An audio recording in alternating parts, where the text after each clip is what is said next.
Je suis Nana Abdeltaif, directeur du suivi, de l'évaluation et de l'analyse économique à l'agence MCA. Nous organisons aujourd'hui un atelier de partage au profit des différentes parties prenantes qui nous ont accompagnés dans la mise en œuvre du projet foncier rural pour la présentation du rapport sur la situation de référence et l'analyse de la mise en œuvre. Hier, nous avons fait pratiquement le même exercice au profit de nos partenaires par rapport au projet foncier industriel. Le rapport qui a été élaboré, il intervient juste après l'achèvement de la mise en œuvre du projet. Et du coup, nous sommes maintenant, c'est la phase de la capitalisation. C'est une période de production de la connaissance sur le projet. Quelles sont les leçons apprises, quels sont les premiers apprentissages. Dans ce cadre, MCC a mandaté Mathematica en tant qu'évaluateur indépendant donc pour l'évaluation du projet productivité du foncier. C'était l'occasion dans le cadre de ces ateliers de nous présenter donc les grandes conclusions qui se dégagent de ce rapport. Il a abordé pratiquement deux grandes questions de recherche. La première, c'était dans quelle mesure le projet a été implémenté conformément à ce que nous avons planifié initialement. Quels sont les retards qui ont été accusés dans la mise en œuvre, quelles sont les raisons, quels sont les facteurs, quelles sont les difficultés, quels sont les problèmes qui ont été à l'origine des retards, quels sont aussi les facteurs catalyseurs qui ont contribué à une mise en œuvre réussie du projet.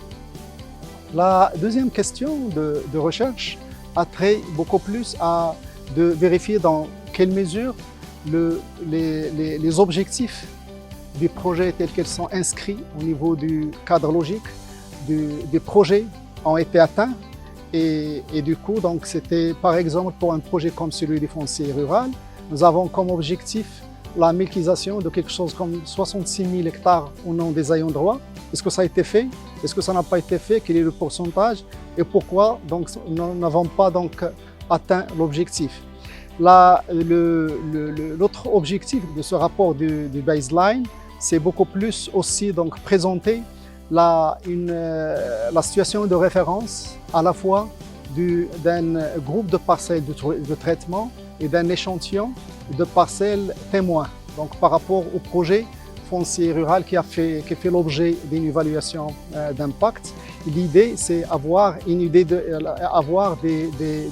la situation de référence par rapport aux différents niveaux de résultats qui sont inscrits au niveau du cadre logique. Par exemple, est-ce que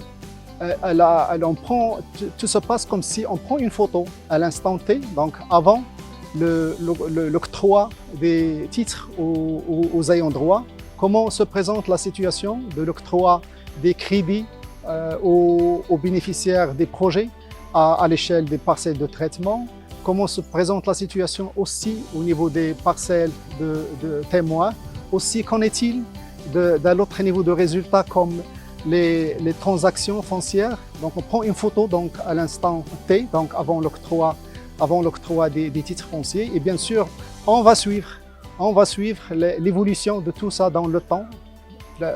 Des années après, donc quelques années plus tard, l'évaluateur indépendant va collecter des données pour voir l'évolution à l'échelle des parcelles de traitement et à l'échelle des parcelles de témoins.